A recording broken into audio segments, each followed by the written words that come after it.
నిన్న cycle motor రాని బాగా అయ్యే వాళ్ళకే వాళ్ళకి పిచ్చి వేసింది. ప్రోగ్రామ్ ఇయ్యవు, రేపు ప్రోగ్రామ్ ఇయ్యమని బంద్ పెట్టారు.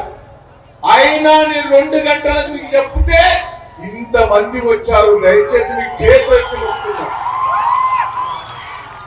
2 గంటలకు చెప్తే ఇంతమంది వచ్చారు. కేటీఆర్ గారు ఏందయ్యా మంది ఉండారనంటివి, ఇంతమంది ఉన్నారని కేటీఆర్ గారు నాకు చెప్పడం జరుగుతున్నది. మీ మున్సిపాలిటీ గెలవబోతున్నది అని కేటీఆర్ గారు చెప్తున్నారు. నేను ఒకటే రిక్వెస్ట్ చేస్తున్నా, నేను ఏం చేయాలో నాకు అర్థమవుతలేదు. దోషపెట్టాలి కాంగ్రెస్ పార్టీ. మా పోస్టర్లు తిప్పుతారు, పోలీసులను పెట్టి మమ్మల్ని ఇబ్బంది పెడుతున్నారు. పోలీసులను పెట్టి ఇబ్బంది పెడుతున్నారు. నిన్న మా భార్య ఊషమ్మ గారు మీకు ఎరికే, ఆమె తిరుగుతాంటే దిక్కున భోజనం చేస్తా అంటే లేడీస్ పోలీసులు దోలారు.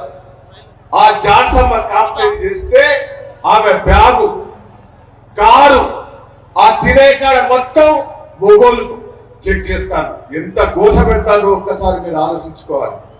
మీరు నేను జాన్సన్ ఎలక్షన్ అప్పుడు అమెరికాలో ఉన్నది. ఆమె అమెరికా నుంచి వచ్చి సిటిజన్షిప్ ఉంటే పోలీసులు పోయి సిటిజన్షిప్ ఉంటే నోటీస్ ఇస్తే ఏడ్చి బొబ్బలు పెట్టి దయాన్న జైలు దోలుతానంటే ఆమె గెలిపించింది. నేను జైలు దోలించిన.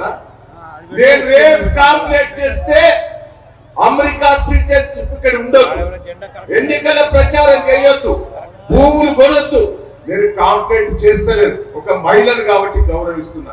అదే నా భార్యను ఎంత హింస పెట్టారో ఒక్కసారి మీరు అందరూ కూడా ఆలోచించాలని ఈ సందర్భంగా తెలియజేస్తున్నారు. వాళ్ళు ఎన్ని మోసాలు చేశారో ఒక్కసారి ఆలోచించండి. ఎలక్షన్ అంబులెన్స్ ఉన్నది, కొంచెం సైడ్ చేయండి. ఇంత పక్కన ఇంత బొమ్మ అంబులెన్స్ బొమ్మ అట్లానే దిక్కునే ఎవరన్నా పోయి అంబులెన్స్ తోలియండి. అంబులెన్స్ ఎక్కడ బొమ్మను, అట్లా బొమ్మను లెఫ్ట్ సైడ్ నుంచి బొమ్మను. దయచేసి నేను రిక్వెస్ట్ చేసి చేతులెత్తి మొక్కుతున్నా, నాకు ఇది బహుమతిగా ఇవ్వండి. నేను 2.5 సంవత్సరాల నుంచి అదండి నేను సైలెంట్ గా ఉన్నా. ఏదో వరకైనా కష్టం వస్తే పోతున్నా, కానీ నన్ను ఇబ్బంది కూడా పెట్టారు, మిమ్మల్ని కూడా ఇబ్బంది పెడతారు. ఆమె జాబులు ఇస్తానన్నది, నౌకలు ఇప్పిస్తానన్నది, ఎన్నో డెవలప్మెంట్ చేస్తానన్నది, కాలేజ్ సీట్లు ఇస్తానంట. అది ఎన్ని బోకర్ మాటలు మాట్లాడుతున్నారు, ఎన్ని అబద్ధం మాటలు. అమెరికాకు పోతానన్నారు. నేనే ఇప్పుడు ఇంతో కొంత ఆదుకుంటాను. దయచేసి నేను నా కౌన్సిలర్ గెలిపియండి.